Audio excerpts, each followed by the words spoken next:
नमस्कार दोस्तों, आप लोगों का स्वागत है हमारे इस नए वीडियो में। आज की वीडियो में हम कुछ बहुत ही ज़्यादा इम्पोर्टेंट न्यूज़ के ऊपर बात करेंगे जिसका असर अगले हफ्ते के बाजार पर पड़ सकता है। तो आइए हम लोग शुरू करते हैं कुछ पॉजिटिव कुछ नेगेटिव न्यूज़ का और उसका विश्लेषण करते हुए हम देखेंगे कि अगले हफ्ते के बाजार पर इसका क्या इफेक्ट पड़ सकता है। सबसे पहला इम्पोर्टेंट न्यूज़ जो हमारे सामने आ रहा है वो क्या है कि मूडी ने बताया कि Indian economy in sweet spot और इन्होंने फोरकास्ट किया 7.2% ग्रोथ इन 2024, है ना। तो मोदी ने जो है जीडीपी के आंकड़े को 6.7% से बढ़ा करके 7.2% का ग्रोथ प्रोजेक्ट किया है। ठीक है। और इसमें जो कारण उन्होंने दिए हैं वो है revival in house hold consumption, robust investment and strong manufacturing activity को लेकर के। तो मूडी का जो ये प्रोजेक्शन उन्होंने 6.7 से 7.2 का ग्रोथ दिया है, ये बहुत ही ज़्यादा इम्पोर्टेंट होने वाला है। इसका बाजार पर पॉजिटिव इम्पैक्ट पड़ने की आशा है। एक नेगेटिव न्यूज़ भी आ रही है, वो है होलसेल प्राइस इंडेक्स के बारे में, यानी डब्ल्यूपीआई डेटा के बारे में। ये क्या बता रहा है कि डब्ल्यूपीआई जो डाटा है, होलसेल प्राइस इंडेक्स जो है वो 4 महीने के उच्चतम स्तर पर है, जो कि 2.36% हो चुका है। ठीक है ना। तो ये थोड़ा सा नेगेटिव है। आपको पता होना चाहिए होलसेल प्राइस इंडेक्स में जो है, जो कंपनीज टू कंपनी, है ना, बिजनेसेस होते हैं, यानी होलसेल बिजनेस जहां होता है, एक कंपनी जो होलसेल में किसी और कंपनी को या फिर अपने डिस्ट्रीब्यूटर को जो माल सप्लाई करती है, तो उसके इन्फ्लेशन में 2.36 की बढ़ोतरी हुई है। तीसरी जो इम्पोर्टेंट न्यूज़ आ रही है वो है सीएलएसए के बारे में। ठीक है ना। ये भी जो है सीएलएसए जो एजेंसी है, ये एशिया की एजेंसी है जो प्रिडिक्ट करती है मार्केट को। ठीक है। रेटिंग एजेंसी की तरह ही काम करती है और इन्होंने यू टर्न लिया है चाइना के ऊपर, और इन्होंने इंडिया का एक्सपोजर बढ़ाया है। कब? आफ्टर डोनाल्ड ट्रंप के विक्ट्री के बाद। ठीक है। तो ये भी बहुत ही इंपॉर्टेंट है। आप देखोगे कि ग्लोबल ब्रोकरेज फर्म सीएलएसए ने अपने रिवर्स किया है डिसीजन को, है ना। Reverts its tactical overweight on China while raising its exposure to a 20% overweight on India. ये इंडिया पर 20% से ओवरवेट हो रही है, asserting the re-election of Donald Trump as the US president heralds a trade war escalation just as exports have become the largest contributor to Beijing growth, है ना। तो ये ट्रेड वार फिर से चालू हो सकती है चाइना और यूएस के बीच में। जहां तक आपको पता है, डोनाल्ड ट्रंप जो है काफी क्रिटिकल है चाइना को लेकर के, है ना। तो और बीजिंग का यानी चाइना का जो सबसे बड़ा जो सोर्स ऑफ इनकम है वो है एक्सपोर्ट। तो एक्सपोर्ट के क्षेत्र में कुछ नए बैन की तैयारी हो सकती है अमेरिका की तरफ से, है ना।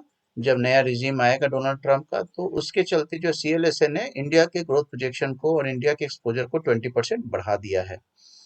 ठीक है ना। Trump's victory has made the brokerage rethink, with China now an equal weight and India becoming the biggest overweight. China's recent economic woes, including trade tension with the US and falling property prices, will likely continue to weigh on the Chinese equity market. In contrast, India is seen as a more attractive investment destination due to its strong economic growth and relatively low exposure to trade risk, है ना। तो उन्होंने क्यों बढ़ाया है कि after Trump के जीतने के बाद India is seen as a more attractive investment destination, है ना, क्योंकि इसका कह रहे हैं कि स्ट्रॉन्ग इकोनॉमिक ग्रोथ हो रहा है इंडिया में और relatively low exposure to trade risk भी में, ट्रेड में जो रिस्क है वो काफी कम है। तो इस तरह से सीएलएसए ने अपना जो एक्सपोजर 20% बढ़ाया इंडिया की तरफ, ये भी काफी ज्यादा इंपॉर्टेंट एंड पॉजिटिव न्यूज है अगले हफ्ते के लिए। अब आते हैं गुड एक्सपोर्ट के बारे में। बहुत इंपॉर्टेंट न्यूज आई है कि good export to see major rise in October, up 17.3% to 39.2 billion. तो यहाँ भी देखें कि एक बहुत ही पॉजिटिव न्यूज आ रही है ना। तो यहाँ क्या बताया जा रहा है कि 10 sectors recorded their highest ever exports in April to October 2024, leading the growth in the engineering good sector which saw export rise to 67.5 billion from 61.5 billion, यानी कि करीब 6 बिलियन का इंक्रीमेंट हुआ है 2023 के मुकाबले, है ना। तो ये काफी अच्छा है ये। और ये इसी न्यूज़ को जब आप आगे जाओगे तो आपको ये भी मिलेगा कि जो है जो खासकर मर्केंडाइज का जो एक्सपोर्ट है वो काफी बढ़ा है 7.25%। तो यानी एक्सपोर्ट हमारा अच्छा बढ़ रहा है, ये हमारे बिजनेस के लिए, हमारी इकोनॉमी के लिए बहुत ही अच्छा है। एक छोटी सी न्यूज़ जो नेगेटिव है वो भी मैं आपको शेयर कर लूं कि फॉरेक्स रिजर्व जो है इंडिया का वो स्लाइटली डाउन हुआ है। हालांकि लगातार 6 हफ्तों से ये डाउन होता जा रहा है। रीजन आपको पता ही है कि डॉलर का जो है भाव तेजी से रुपीस के मुकाबले बढ़ता जा रहा है। तो इंडिया का फॉरेक्स रिजर्व जो है ड्रॉप हो चुका है 6.78 बिलियन डॉलर से, और अब रह गया है 675.65 बिलियन, है ना। जो 8 नवंबर का जो वीकेंड हुआ उसमें, है ना। और हाईएस्ट एवर सितंबर में हमारा 704.89 बिलियन डॉलर का फॉरेक्स रिजर्व हो चुका था। ठीक है। तो कारण आपको पता है कि डोनाल्ड ट्रंप के आने के बाद जो डॉलर है ज्यादा अप्रिसिएट हो रहा है रुपीस के मुकाबले। तो ये एक नेगेटिव न्यूज कुछ हद तक कह सकते हैं, लेकिन सीएलएसए का जो रिपोर्ट आया है वो ठीक है। दूसरा मोडी का जो है, तो ये दो बहुत ही अट्रैक्टिव चीजें हैं। हम लोग काफी ज्यादा इस चीज को लेकर परेशान हैं कि जो एफआईआई डायरेक्ट सेलिंग कर रहा है 27 सितंबर से लगातार सेलिंग जारी है, उनकी सेलिंग कब रुकेगी।